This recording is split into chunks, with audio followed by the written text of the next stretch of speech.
Tendance dans le rouge à la mi-journée à la Bourse de Paris. L'heure est pour le moment aux prises de profit après la séance de hausse d'hier à Paris, mais également à Wall Street qui en a profité pour inscrire de nouveaux records. La tendance à moyen terme reste cependant haussière sur les marchés financiers alors que les perspectives de voir un vaccin bientôt distribué se concrétisent un peu plus, avec notamment les démarches formulées par les laboratoires Pfizer et Moderna hier qui ont fait leur demande d'autorisation d'utilisation d'urgence auprès des autorités sanitaires européennes et américaines.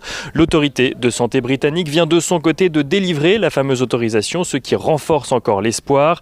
En France, Emmanuel Macron envisagerait des campagnes de vaccination ouvertes à tous dès avril, à la suite d'une campagne de vaccination pour les plus fragiles plus tôt dans l'année. Les fêtes de Thanksgiving sont en revanche dans tous les esprits aux États-Unis et laissent craindre aux investisseurs un regain des contaminations et donc de nouvelles mesures de restriction. Sur le plan budgétaire, en tout cas, les négociations ont repris. Un groupe de parlementaires composé de démocrates et de républicains a présenté un nouveau plan de soutien budgétaire d'un montant de 908 milliards de dollars. Un plan qu'a rejeté le leader républicain du Sénat, Mitch McConnell, qui compte proposer son propre projet avec un montant moins ambitieux. Si pour l'heure, elle se heurte aux mêmes complications que précédemment, la reprise des négociations reste une bonne nouvelle. Jérôme Powell a justement plaidé pour ce soutien à l'économie devant le Sénat hier, soutenu par Steve Mnuchin, le secrétaire d'État au Trésor, lui aussi auditionné par le Sénat. Il a appelé le Congrès à adopter rapidement un plan d'aide destiné aux petites entreprises en difficulté qui ne peuvent pas se permettre d'attendre 2 ou 3 mois, c'est-à-dire d'attendre la prise de fonction de Joe Biden.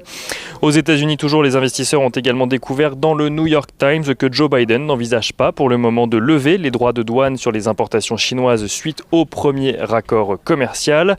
En Europe, les négociations en matière de Brexit n'avancent pas beaucoup alors que trois points bloquent toujours, la pêche, la concurrence et la gouvernance. Michel Barnier, le négociateur de l'Union européenne, aurait confié que les discussions pourraient ne pas aboutir sur un accord commercial.